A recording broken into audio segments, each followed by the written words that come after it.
the best academy. వార్తలు నిలిచిన జాతీయ అంతర్జాతీయ రాష్ట్రీయ అంశాల గురించి వార్తలు నిలిచిన వ్యక్తులు అవార్డులు పుస్తకాలు మరి క్రీడా సంబంధిత సమాచారం ఒక్కొక్క అంశాన్ని వివరంగా తెలుసుకుందాం.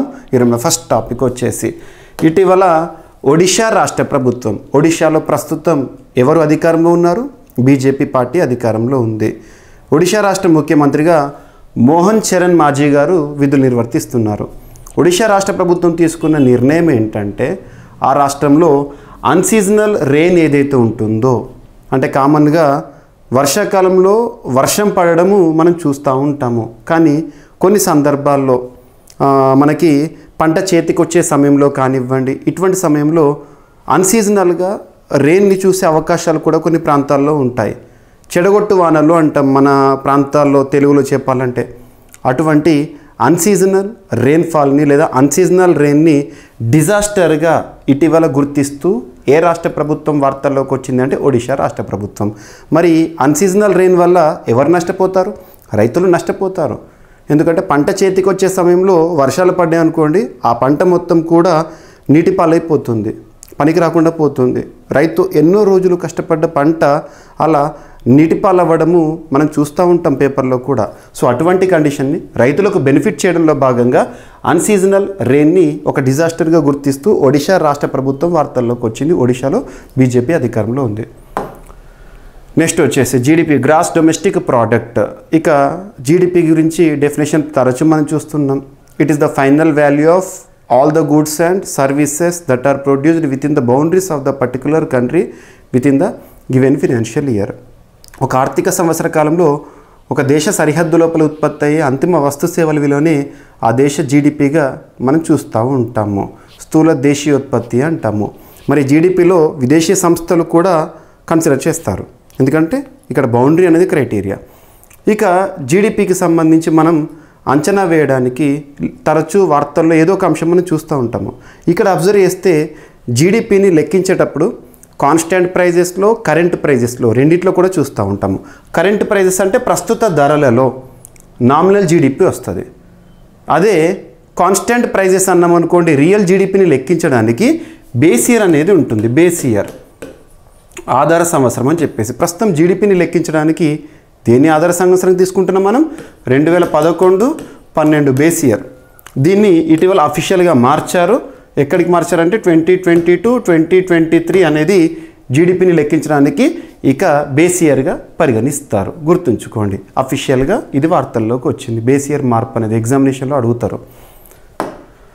ఇక ఇటీవల కాలంలో India's GDP growth rates estimates అని చెప్పేసి తరచూ మనము ఏదో ఒక సంస్థకి సంబంధించిన అంచనాలు చూస్తూ ఉంటాము. ఈరోజు నోమురా అనే ఒక సంస్థ అంచనాలకు సంబంధించి భారతదేశం యొక్క జీడిపిని వృద్ధి రేటును ప్రస్తుత ఆర్థిక సంవత్సరంలో ఫినాన్షియల్ ఇయర్ 25 అంటే 2024 ఏప్రిల్ 1 నుండి 2025 మార్చ్ 31 వరకు ఏ విధంగా భారతదేశ వృద్ధి రేటును అంచనా వేస్తుంది అంటే 6.7%గా అంచనా వేస్తుంది. గుర్తుంచుకోండి, ఓకేనా. గతంలో ఇంకా ఎక్కువగా ప్రిడిక్ట్ చేశారు, ప్రస్తుత పరిస్థితులు దీన్ని సవరించారు, తగ్గించారు. సో ఇటీవల ఏ దేశంలో మరణశిక్షని రద్దు చేయడం అనేది వార్తల్లోకి వచ్చిందంటారు? సింగిల్ లైన్లో క్వశ్చన్, జింబాబ్వే. సో జింబాబ్వేలో మరణశిక్షను రద్దు చేసే ఒక బిల్లుకు ఆ దేశ పార్లమెంటు ఆమోదం తెలిపింది. ఇటీవల మరణశిక్ష రద్దు బిల్లుకు జింబాబ్వే పార్లమెంట్ ఆమోదం తెలిపింది. ఈ బిల్లుకు అధ్యక్షుడు ఎమర్సన్ మ్రుంగాంగ్వా ఆమోద ముద్ర వేయడంతో మరణశిక్ష బిల్లు ఏదైతే ఉందో చట్టరూపం దాల్చడం జరిగింది. జింబాబ్వేలో చివరిసారిగా 2 దశాబ్దాల క్రితం మరణశిక్షను అమలు చేశారు. గుర్తుంచుకోండి, డైరెక్ట్ సింగిల్ లైన్లో గుర్తుపెట్టుకోండి. ఇక UNICEF, united nations international children's emergency fund, children's fund అన్న ఒకటే.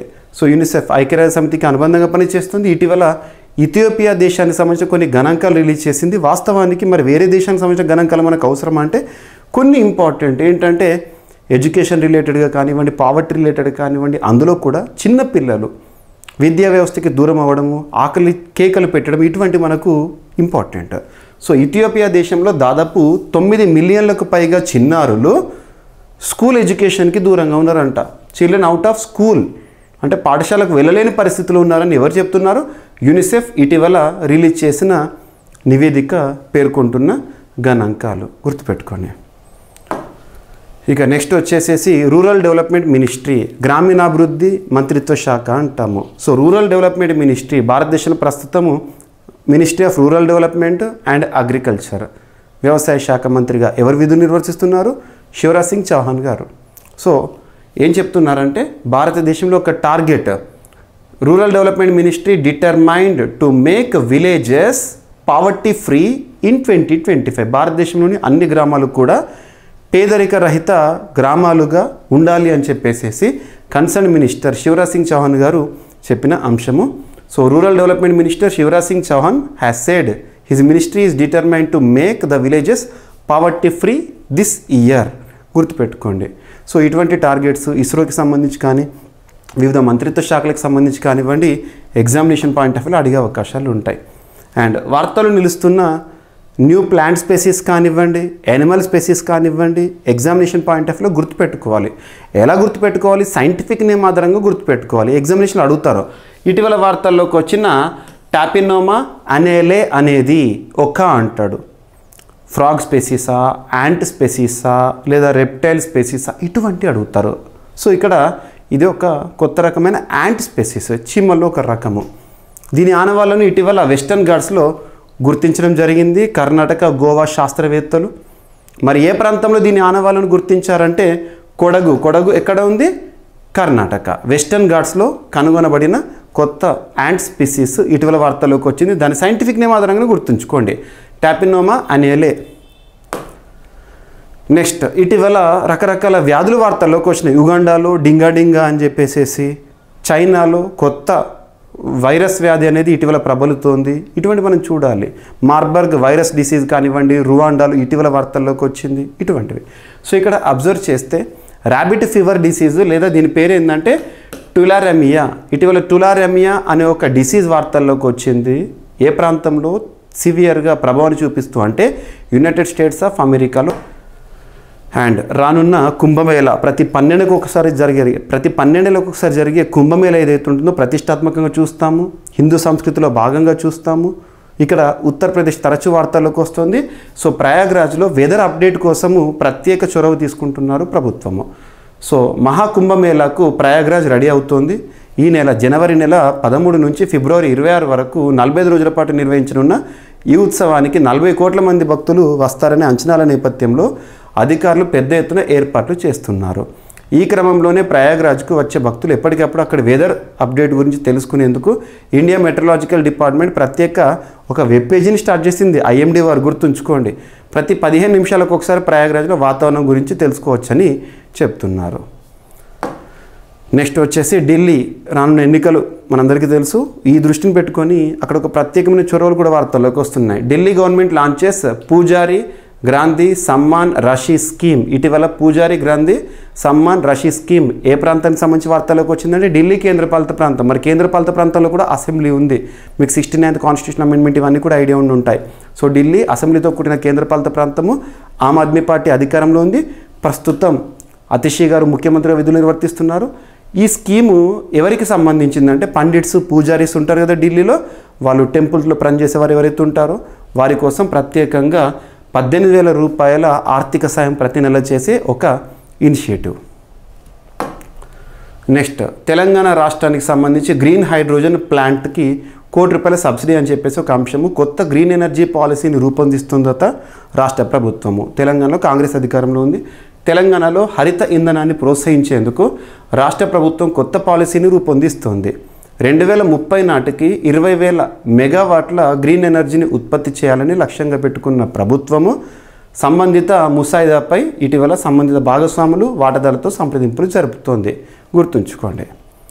సో ఇవి ఫ్రెండ్స్ ఈరోజు వార్తలు నిలిచిన అంశాలు. ఒకసారి ర్యాపిడ్గా చూస్తే అన్సీజనల్ రెయిన్ని డిజాస్టర్గా ఇటీవల ఏ రాష్ట్ర ప్రభుత్వం గుర్తించింది అంటే ఒడిషా. అండ్ బేస్ ఇయర్ మార్పు అనే అంశము 2022-2023 కొత్త ఆధార సంవత్సరము. నోమురా సంస్థ భారతదేశం యొక్క వృద్ధి రేటును ప్రస్తుత ఆర్థిక సంవత్సరంలో 6.7%గా అంచనా వేస్తోంది. జింబాబ్వేలో మరణశిక్ష రద్దు అనే అంశము చట్టంగా రూపుదాల్చుకుంది. ఇథియోపియాలో 9 మిలియన్ల చిన్నారులు పాఠశాలలకు దూరంగా ఉంటున్నారని యూనిసెఫ్ నివేదిక. అండ్ రూరల్ డెవలప్మెంట్ మినిస్ట్రీ వారు 2025 సంవత్సరంలో భారతదేశంలో విలేజెస్ని పావర్టీ ఫ్రీగా మార్చుతామని చెప్పారు. సో కొత్త యాంటీ స్పీసీస్ ఇటీవల వెస్టర్న్ ఘాట్స్లో కనుగొనడం జరిగింది, టాపినోమా అనేలే, కర్ణాటక రాష్ట్రంలో. అండ్ ఇటీవల అమెరికాలో ర్యాబిట్ ఫీవర్ అనేది వార్తల్లోకి వచ్చింది, ర్యాబిట్స్కి సంబంధించింది, టులారెమియా అని చెప్పేసి. అండ్ ప్రయాగ్రాజ్లో వెదర్ అప్డేట్ కోసం ఐఎండీ కొత్త అప్డేట్తో వార్తల్లోకి వచ్చింది. ఢిల్లీ ప్రభుత్వం ప్రారంభించిన న్యూ ఇనిషియేటివ్ పూజార్ల కోసం ప్రత్యేకంగా తెలంగాణ రాష్ట్రానికి సంబంధించి కొత్త గ్రీన్ ఎనర్జీ పాలసీని రూపొందిస్తోంది తెలంగాణ రాష్ట్ర ప్రభుత్వము. సో ఇవి ఫ్రెండ్స్ ఈరోజు వార్తలో నిలిచిన అంశాలు. మిస్లేనియస్ అంశాలను మిగిలిపోతే రేపటి క్లాస్లో జోడించి మరొకసారి నేర్చుకుందాం. రేపు కలుద్దాం. Thank you.